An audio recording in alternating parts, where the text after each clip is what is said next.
मैं अपनी माँ को रोता हुआ छोड़कर आया हूँ। यह शब्द वहाँ बारिश में खड़े हजारों कार्यकर्ताओं को भावुक कर देते हैं।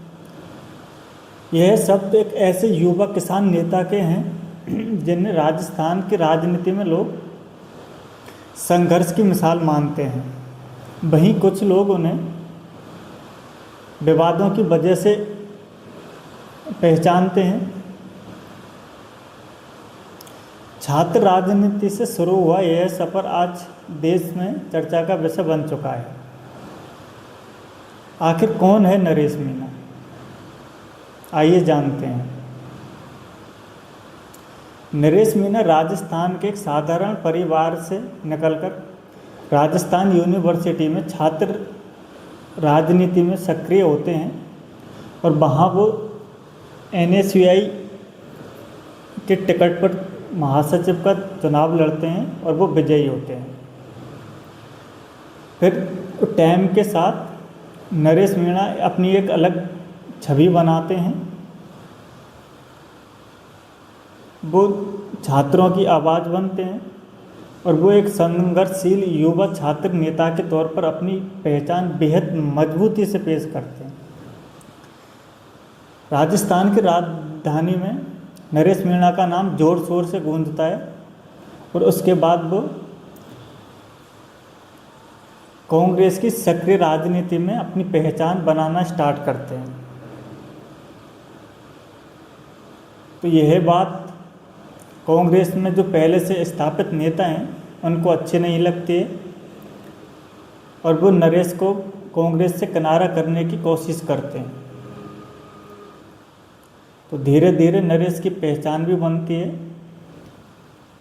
और टाइम के साथ उनके विवाद भी सामने आते हैं। और जब बात इतनी बढ़ती है कि नरेश मीणा कांग्रेस पार्टी से टिकट मांगते हैं पर उनको टिकट नहीं मिलता। जिन लोगों को नरेश मीणा ने राजनीति सिखाई, उनको राजस्थान यूनिवर्सिटी में सपोर्ट किया, उनको वहाँ पे इलेक्शन लड़ाया, अध्यक्ष बनाया, वो लोग दो बार MLA बन चुके हैं और फिर भी नरेश मीणा को कभी कांग्रेस पार्टी ने टिकट नहीं दिया। नरेश मीणा की पहचान एक बहुत बड़े जनाधार और युवा नेता, तेज-तर्रार युवा नेता के रूप में है। नरेश मीणा काफ़ी जद्दोजहद के बाद भी जब टिकट नहीं मिलता तो वो कांग्रेस पार्टी छोड़ देते हैं। पर वो सचिन पायलट ग्रुप के नेता माने जाते हैं। वो कभी भी खुलकर कांग्रेस का न तो विरोध करते हैं और न वो सचिन पायलट का विरोध करते हैं। और शायद इस बात को स्वीकार करने में कोई ज़्यादा परेशानी नहीं है और निर्विवादित रूप से नरेश मीणा, डॉक्टर किरोड़ीलाल मीणा और हनुमान बेनीवाल के बाद राजस्थान के सबसे बड़े जनाधार वाले नेता हैं। और शायद इतने बड़े जो वो संघर्ष करते हैं और जिस तरीके से वो किसानों की एक मजबूत आवाज़ बनकर उभरे हैं, वो काबिल तारीफ़ है। और जिस तरीके से उन्होंने हाड़ौती जो क्षेत्र है उसमें जो भ्रष्टाचार है और वहाँ पे कुछ लोगों की जो राजनीति जो परिवारवाद के तौर पर चली आ रही है, उन लोगों को नरेश मीणा बिल्कुल रास नहीं आ रहे हैं। उन्होंने हाड़ौती जो क्षेत्र है, बारा, कोटा, बूंदी, उस तरह से वहाँ पे जो लोग, जो किसान कौम थी, जो इतनी ज़्यादा एक्टिव नहीं थी राजनीति के तौर पे, तो वहाँ पे उन्होंने एक अलग ही, जो किसान है उनके अंदर और जो युवा हैं उनके अंदर एक अलग ही तरह का जोश भरने का काम किया है। यह राजस्थान की राजनीति की सबसे जो बेकार चीज़ है वो ये है कि राजस्थान की राजनीति में ना ही कांग्रेस पार्टी में ना ही बीजेपी पार्टी ने, इन दोनों पार्टियों ने कभी भी संघर्ष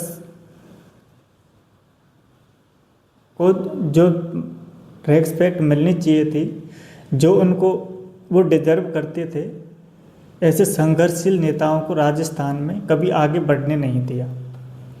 चाहे वो डॉक्टर करोड़ीलाल मीणा हो, चाहे वो हनुमान बेनीवाल हो, और चाहे वो अब नरेश मीणा, इनके साथ हमेशा जिस तरीका का भेदभाव हुआ है उससे कहीं ना कहीं ये कांग्रेस और जो बीजेपी पार्टी है उनके ऊपर प्रश्न चिन्ह लगाता है। और आने वाले टाइम में नरेश मीणा निर्विवाद रूप से राजस्थान के सबसे बड़े जनाधार वाले नेता के रूप में आएंगे। जिस तरीके से 2024 के इलेक्शन में जो देवली उनियारा सीट पे जो उपचुनाव थे और वहाँ पे जिस तरह की जो घटना हुई थी वो एसडीएम थप्पड़ कांड, उसके बाद गिरफ्तारी और फिर अदालत और आरोप प्रत्यारोप, इन चीज़ों ने नरेश मीणा को पूरे देश में चर्चा में ला दिया। क्या जिस तरीके से इस मैटर में नरेश मीणा को फंसाया गया,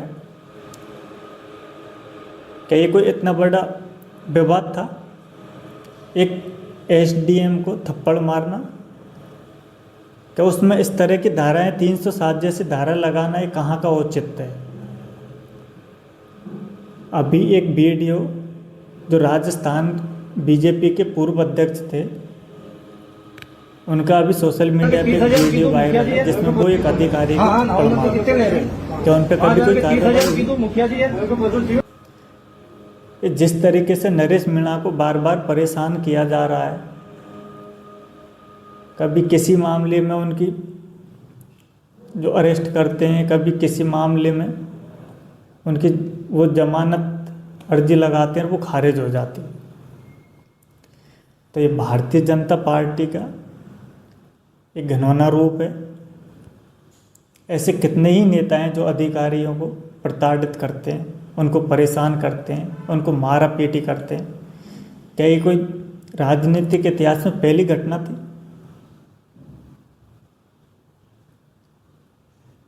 इस घटना के माध्यम से नरेश मीणा को फंसाया जा रहा है।